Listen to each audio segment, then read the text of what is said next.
पहले के लिखल एक राइटर के हो आके पहले गावो आज तक ले परमानेंट नहीं आज तक ले गीत पुराने ना हो आजो केहू गा दी त बुझाई कि अब के रिलीज भइल अब ही रिलीज भइल ई गीत आज तक ले पुराने ना तो हम माई से भले की माई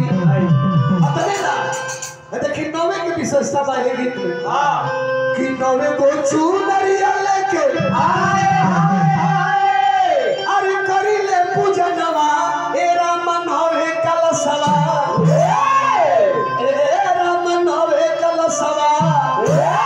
तो परा नवे को नवाए राम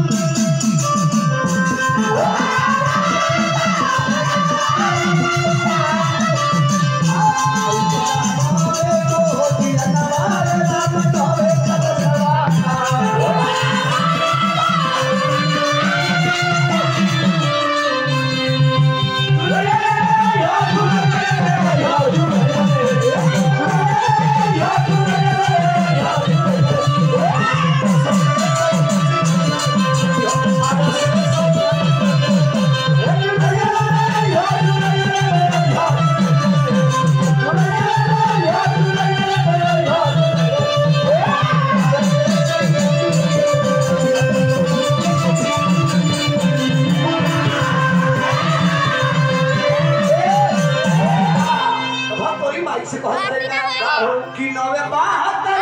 लेके आए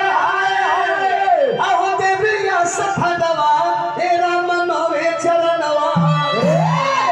हे राम नवे चरणवा तो लवनी भोग